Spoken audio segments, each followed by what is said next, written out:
ஒரு நாயை கொன்னா கேள்வி கேட்க மனுஷன் வர இந்த நாட்டுல, ஒரு மனுஷனை கொன்னா எதிர்த்து கேள்வி கேட்க இந்த நாய் வராதுங்கிற தைரியம் இவங்களுக்கு எங்க இருந்து வந்தது? அந்த தைரியம் தான், அந்த நம்பிக்கை தான் யுவர் இந்த நாட்டோட அரசியல். கேள்வி கேட்கிறவங்களை ஊமையாக்குற அரசியல், விரல் நீட்டி கேள்வி கேட்டா விலக மாற்ற அரசியல்.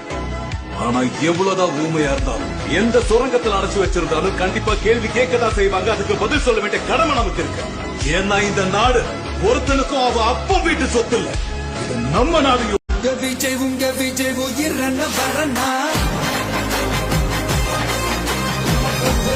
உங்க விஜய் எளியவன் கொரோனா,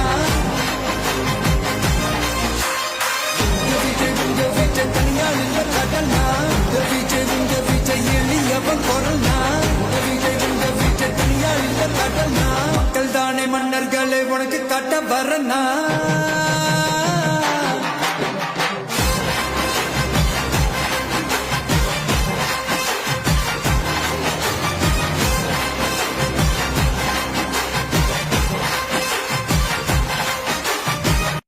இவரை நம்பி எப்படி நாட்டை கொடுக்கணும் அப்படின்ற விமர்சனங்கள் வைக்கிறாங்க.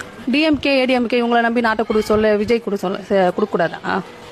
இவங்கெல்லாம் வந்து கரெக்டாக செஞ்சுட்டாங்களா? இது வரைக்கும் என்ன செஞ்சுட்டாங்க?